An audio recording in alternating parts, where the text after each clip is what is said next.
t'endors bien dans ton sport.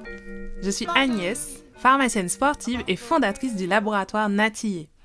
Ici, je partage mes conseils en santé naturelle, nutrition ou encore gestion des blessures pour prendre soin de vous naturellement. Que vous soyez sportif amateur, professionnel ou pas du tout sportif. Alors mettez vos baskets ou installez-vous et on y va!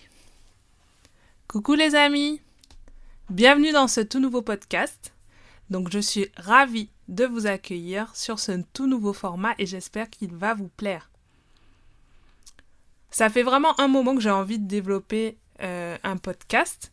Je trouve vraiment le format pratique quand on peut l'écouter, peu importe qu'on soit en train de cuisiner, en train de prendre les transports.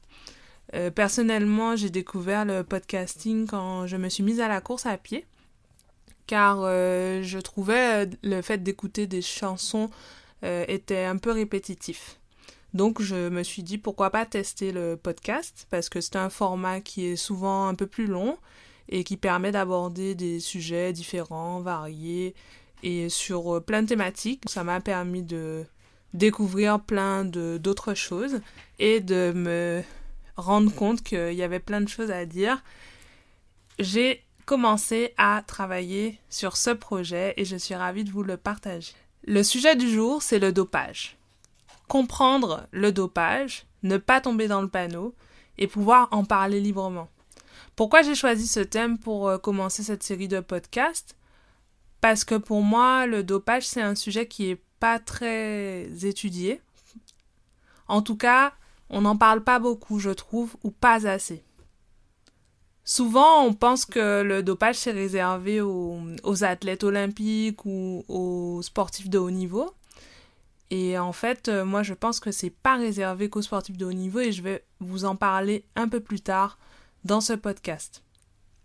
Et aussi, j'ai commencé à parler de dopage parce que je travaille donc avec de plus en plus de sportifs de haut niveau avec lesquels je collabore pour les soins sportifs naturels Natillé que j'ai élaborés. Et j'ai eu la question fatidique, est-ce que ces soins sportifs sont dopants ? Donc au début, ça m'a fait sourire, parce que forcément, des soins naturels à base de plantes, on pense pas au dopage tout de suite. Mais c'est vrai que je me suis dit qu'il fallait en parler, parce qu'il y a quand même le doute. Il n'y a peut-être pas suffisamment de connaissances sur ce domaine-là.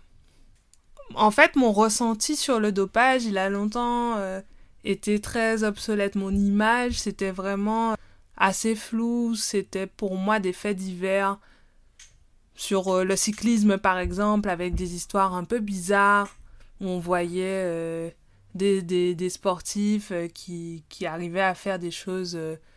à se piquer, c'était presque... ça relevait presque de la drogue, quoi, vraiment. En tout cas, moi, je n'ai jamais vraiment été sensibilisée à ça et je voulais vraiment en parler un petit peu plus librement. Et aussi, je me disais, dans mon métier donc de pharmacienne, au comptoir, si jamais j'avais un sportif qui venait me poser la question « Est-ce que ce produit est dopant ?», je ne me sentais pas assez formée sur le sujet pour en parler. La première idée que je voulais qu'on aborde ensemble, c'est le fait que le dopage ne concerne pas uniquement les sportifs olympiques. Personnellement, j'y ai longtemps cru aussi. Pour ceux qui ne me connaissent pas, j'ai fait du volley jusqu'au niveau élite. Donc c'est le 2e niveau national, donc en dessous du niveau professionnel. Et j'ai pas vraiment été sensibilisée au dopage, en tout cas dans ce sport collectif. Mais il faut savoir que le dopage concerne vraiment tout le monde. Ça concerne à la fois tous les sports, mais aussi ça concerne tous les niveaux. Il faut savoir aussi que même s'il n'y a rien à gagner, même si vous gagnez qu'une médaille ou qu'un t-shirt à la fin d'une course par exemple, eh ben vous êtes sujet à ce contrôle antidopage. Donc c'est possible que vous soyez contrôlé pour le dopage, à partir du moment où vous participez à une manifestation où il y a une remise de prix en argent ou même en nature. Ce que je voulais voir et pouvoir déterminer ensemble, C'est quoi le dopage exactement? Le dopage, si on doit faire une définition, c'est vraiment quand un sportif utilise des substances ou des méthodes illicites pour améliorer ses résultats. Donc c'est vraiment le sportif qui va vouloir faire de meilleures performances et qui va utiliser des béquilles pour y arriver, et des béquilles illicites. C'est aussi quand un sportif ne veut pas se soumettre à un contrôle antidopage, c'est déjà considéré comme être positif au dopage. Et enfin, le dopage, c'est aussi quand on a recours à des méthodes pour pouvoir, par exemple, diluer ses urines, pour pouvoir fausser ses résultats. C'est aussi considéré comme du dopage. Déjà là, on peut voir qu'il faut revoir son idée du dopage parce qu'on a souvent eu l'idée d'un sujet qui était uniquement médiatique et qui ne concernait qu'une certaine partie de la population élite, sportive de haut niveau. Donc déjà, ça c'est la première idée reçue que je voulais un petit peu décrypter dans ce premier podcast. La deuxième chose que je voulais qu'on voit ensemble dans ce podcast, c'est surtout le fait que le dopage, ça concerne des médicaments courants. Donc, pour ceux qui ne le savent pas, moi je suis pharmacienne à l'officine et donc du coup, les médicaments, je connais, ça fait partie de mon quotidien. Mais ce qu'il faut savoir, c'est que certains sportifs utilisent des médicaments courants, comme la ventoline par exemple. Le salbutamol, c'est une molécule qui est utilisée pour traiter l'asthme. Ceux qui sont asthmatiques doivent bien la connaître. C'est un inhaleur qui est bleu et qui contient une substance, donc le salbutamol, dont le but est de dilater les bronches. Chez une personne qui est asthmatique, ça a vraiment son sens parce que ça va permettre d'améliorer la respiration du sujet asthmatique. Mais chez une personne qui n'est pas asthmatique, la personne va l'utiliser dans le but de développer ses capacités respiratoires. C'est quelque chose qui a été mis sur les listes de dopage parce que ça permettait à certains sportifs d'améliorer leurs capacités. Et on s'est rendu compte de ça parce qu'il y avait des sportifs qui utilisaient de la ventoline, donc du salbutamol, mais qui n'étaient pas asthmatiques. Et leur excuse dans leur contrôle antidopage, c'est que c'est un médicament pour les asthmatiques, donc c'est pas un médicament considéré comme illicite. En revanche, ils utilisaient des doses très importantes en même temps, donc qui avaient un effet assez rapide. La ventoline, c'est un effet d'action rapide. Et donc, l'Agence française de lutte contre le dopage s'est adaptée à ça et a émis des recommandations en termes de limite de dose. Donc, on peut utiliser de la ventoline. Bonne nouvelle pour les sportifs asthmatiques, vous pouvez utiliser votre ventoline et ça sans autorisation particulière. En revanche, il y a des doses limites à respecter qui sont les doses recommandées et c'est limité à 800 microgrammes par 12 heures. Ça veut dire 8 bouffées en 12 heures. Mon conseil déjà, c'est quand même que le sportif asthmatique puisse avoir son ordonnance sur lui. C'est toujours mieux. Et surtout lorsqu'il est en compétition pour pouvoir justifier de cet inhaleur sur lui. Un autre thème, par exemple le cannabis. Le cannabis, il est interdit en compétition. Et il est interdit en compétition parce qu'il va avoir des effets relaxants musculaires, par exemple. Il va permettre de lutter contre l'anxiété, le stress, ça on le sait. Et il va permettre aussi de diminuer les sensations de fatigue. Donc en ça, le cannabis, il est interdit en compétition. Ça veut dire que si il reste des traces en contrôle antidopage de cannabis, par exemple au niveau urinaire, il va y avoir un contrôle antidopage positif. Donc, ça veut dire que vous êtes dans une compétition, par exemple vous êtes inscrit à une fédération sportive, de hand, vous êtes consommateur plus ou moins régulier de cannabis, vous êtes contrôlé en antidopage, et vous pouvez être disqualifié de cette compétition et ça peut avoir des répercussions sur votre équipe.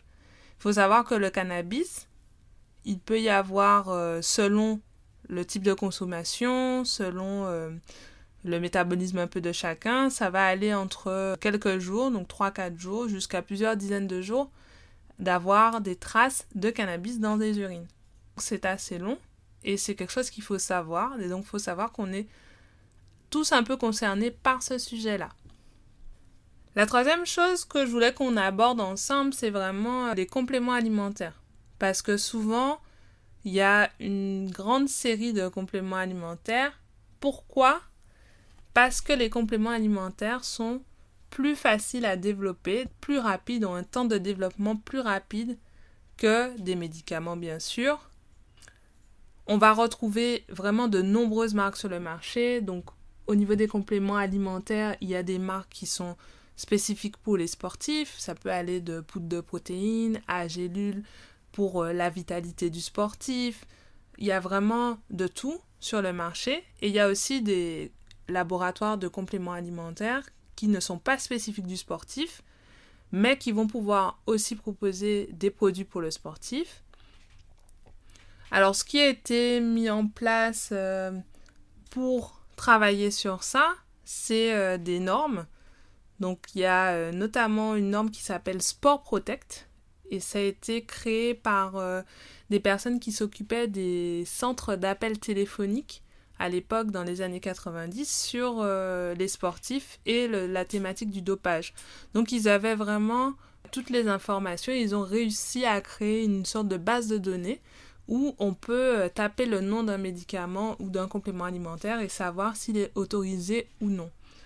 Et ça a été des avancées qui sont vraiment significatives parce que ça permet d'apporter l'information, ça permet de donner une information pertinente aux sportifs, ça permet aussi aux fédérations de pouvoir travailler dessus, d'augmenter leurs connaissances sur ça. Et ça ne se réduit pas qu'aux médicaments. Parce qu'il est vrai que le site de la FLD, par exemple, donc je rappelle, la FLD, c'est l'Agence française de lutte contre le dopage. Eux, ils ont aussi une base de données intégrée à leur site. Donc si vous allez sur le site de l'AFLD, vous pouvez taper le nom d'un médicament et savoir s'il est autorisé ou non en compétition. En revanche, tout ce qui est complément alimentaire n'était pas concerné. Et le risque aussi, c'est qu'avec l'évolution d'Internet et des e-commerce, c'est qu'il y avait beaucoup de produits étrangers dont on ne connaissait pas l'existence et qui ne mettaient pas tout dans leur composition, qui ont fait vraiment des soucis. Au niveau santé aussi, il y a pas mal de dégâts au niveau de la santé.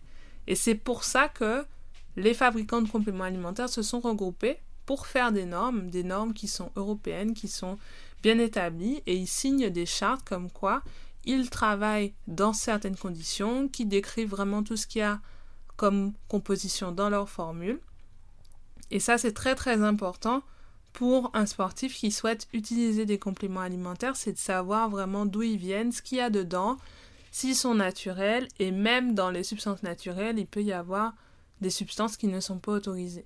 En revanche, la phytothérapie, c'est plutôt rare, mais on ne peut pas généraliser parce qu'il y a vraiment des plantes qui peuvent avoir des activités qui sont comparables au dopage. Enfin, je voulais parler un peu des attitudes dopantes parce que oui, certes, prendre une substance dopante, c'est une chose, mais il y a aussi le fait de voir comment on arrive à cette situation de dopage, comment on en arrive là en fait. Vraiment se poser la question, sans jugement bien sûr, mais comment arriver à se retrouver dans cette situation de dopage. Et en fait, on se rend compte, quand on fait un peu le point sur toutes les histoires qui ont été... On se rend compte, si on fait le point sur toutes ces histoires qui ont été médiatisées, qu'on est surtout sur de la quête de la performance à tout prix. Et quand je dis à tout prix, c'est vraiment à tout prix. C'est-à-dire qu'on s'oublie, on arrête de s'écouter, on se résume à juste gagner en fait. Même plus à son identité, même plus à sa personne, on se résume à gagner telle course, à faire plus, à soulever plus, à faire toujours plus et être meilleur. Et là, on voit que surtout, tous les sports sont représentés. Donc, il n'y a pas de différence que ce soit le cyclisme, mais il y a aussi l'athlétisme, il y a aussi la boxe. C'est des sports aussi qui demandent beaucoup d'investissement. Et ça peut être le cas dans tous les sports à partir du moment où on commence à avoir un niveau d'investissement qui est assez important. On peut tomber rapidement dans ces situations-là, mais il faut toujours voir la limite. Et cette limite-là, on essaie de l'atteindre en essayant de s'écouter. Donc c'est ce que je voulais vous parler enfin sur la fin de ce podcast. C'est vraiment ce qui me tient à cœur, c'est vous aider à prendre soin de vous naturellement. Et ça passe avant tout par le respect de son corps. Respecter son corps, être à l'écoute de son corps, ça passe aussi par la connaissance de son corps, donc bien connaître ses muscles, ses sensations, savoir quand on est un petit peu plus bas, ce qu'il faut faire, et c'est surtout ne pas perdre de vue ses objectifs. Travailler dans un contexte sain, faire une prise en charge de ses blessures de manière naturelle. Donc là, bien sûr, moi je suis là pour vous aider aussi à travers de ce podcast, que vous soyez, comme j'ai dit en introduction, sportif de haut niveau, ou alors sportif amateur, ou alors pas du tout sportif, que vous ayez envie de vous y mettre. Et ben c'est des sujets que j'aimerais qu'on aborde ensemble pour toujours être à l'écoute de son corps et pouvoir vraiment travailler dans un contexte sain pour atteindre ses objectifs. Donc voilà, on arrive à la fin de ce podcast. Je suis vraiment très très très heureuse de partager ce podcast avec vous. Merci de m'avoir écouté jusqu'au bout. N'hésitez pas à me faire un retour en commentaire de ce podcast, de me mettre des notes si vous aimez le podcast, de me faire des suggestions, de partager le sujet si vous pensez qu'il y a des personnes qui pourraient être intéressées par le podcast. Et en tout cas, je vous dis à bientôt. Allez, ciao les amis!